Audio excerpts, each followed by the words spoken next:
এই সুন্দর রিসেপশন লুকটি কি করে ক্রিয়েট করেছি এটা টিউটোরিয়াল দেখার জন্য তোমরা আমাকে কমেন্টে ভরিয়ে দিয়েছো। চলো চলো আর লেট না করে টিউটোরিয়ালটা দেখে নাও। এই মেকআপটি কিন্তু একটা আলট্রাইজড গ্লাস ফিনিশ মেকআপ লুক ছিল। আলট্রাইজড মেকআপের ক্ষেত্রে স্কিন প্রিপারেশন কিন্তু খুব ভালোভাবে করতে হবে। যতটা তোমরা ডিউই আর গ্লোই ভাবে স্কিন প্রিপারেশনটা করতে পারবে ঠিক ততটাই কিন্তু মেকআপটা অনেক বেশি গ্লো করবে। স্কিন প্রিপারেশনের জন্য আমি সবার প্রথমে একটি গ্লো মিস্ট ব্যবহার করেছি, দেন আমি একটি ওয়াটার ক্রিম ব্যবহার করেছি যেহেতু প্রচন্ড পরিমাণে গরম। তারপর একটি রেডিয়েন্ট প্রাইমার ব্যবহার করেছি আর মেকআপকে লং লাস্টিং করার জন্য এখানে রিকোডের লাইফলাইন মিক্সার ব্যবহার করেছি। সব রকম মেকআপই তুমি সব সিজনে ক্লায়েন্টদেরকে প্রোভাইড করতে পারবে যদি তোমার সঠিক টেকনিক জানা থাকে। এবার স্কিন প্রিপারেশন লাস্ট স্টেপ হলো এখানে লিকুইড হাইলাইটার। আলট্রাইজড মেকআপ যেহেতু অনেকটা ডিউই আর গ্লোই হয় তাই এখানে আমি লিকুইড হাইলাইটার ব্যবহার করেছি। লিকুইড হাইলাইটার ছিল সপারেল ব্র্যান্ডের। স্কিন প্রিপারেশন ভালোভাবে ডান হয়ে গেলে এবার আমি আইব্রোটাকে ভালোভাবে শেপ দিয়ে নিচ্ছি।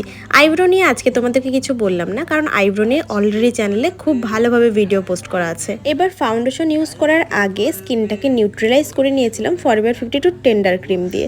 আর আজকে এখানে ফাউন্ডেশন ব্যবহার করছি নার্স আর সপারেল এই দুটো রেডিয়েন্ট ফাউন্ডেশন দিয়ে। আর জানোই এই ফাউন্ডেশনগুলো কতটা কস্টলি ব্র্যান্ডের। এই মেকআপটি কিন্তু আমি আজকের এই বিভৎস গরমেই কিন্তু করেছি। এই 2 দিন আগে করেছিলাম মেকআপটা আর আজকে তোমাদের সাথে ভিডিও পোস্ট করেছি। এবার ক্রিম কনসিলার ইউজ করছি এখানে পিএসির, যেটা সবসময় আমি ইউজ করি। এই কনসিলারটাকে আমি ছাড়তেই পারি না, এতটা ফেভারিট আমার। এখন এখানে একটু লিকুইড ব্লাশার ইউজ করছি যেটা হচ্ছে ফরএভার 52 ব্র্যান্ডের। তোমরা যে আমার ভিডিওগুলোতে এত বেশি ভালোবাসা দাও আর তোমরা যে আমার ভিডিও দেখে মেকআপ শিখে মেকআপ করো, সত্যি এই জিনিসটা আমার কাছে খুব বড় একটা পাওনা। আজকে আমি এই মেকআপে ক্রিম প্রোডাক্ট সব থেকে বেশি ইউজ করেছি। যেমন এখানে এখন ক্রিম কন্ট্রোল ইউজ করছি। ক্রিম প্রোডাক্ট সব অ্যাপ্লাই করা হয়ে গেলে ভালোভাবে ব্লেন্ড করার পরে এখানে আমি পাউডার কন্ট্রোল ইউজ করেছি।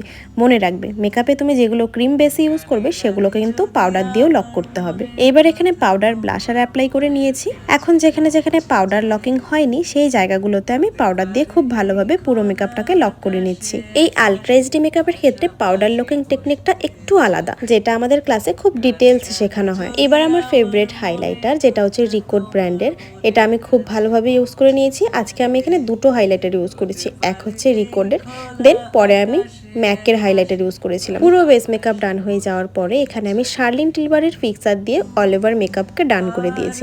আই মেকআপটা আমি করে নিয়েছিলাম, এই ভিডিওতে শেয়ার করলাম না। আই মেকআপ নিয়ে আলাদা ভিডিও দেখতে চাইলে তাড়াতাড়ি কমেন্ট করো, কমেন্ট করে লেখো আই মেকআপ। এবার লিপস্টিক পরিয়ে ডান করে দিয়েছি আজকের এই ফুল লুকটা।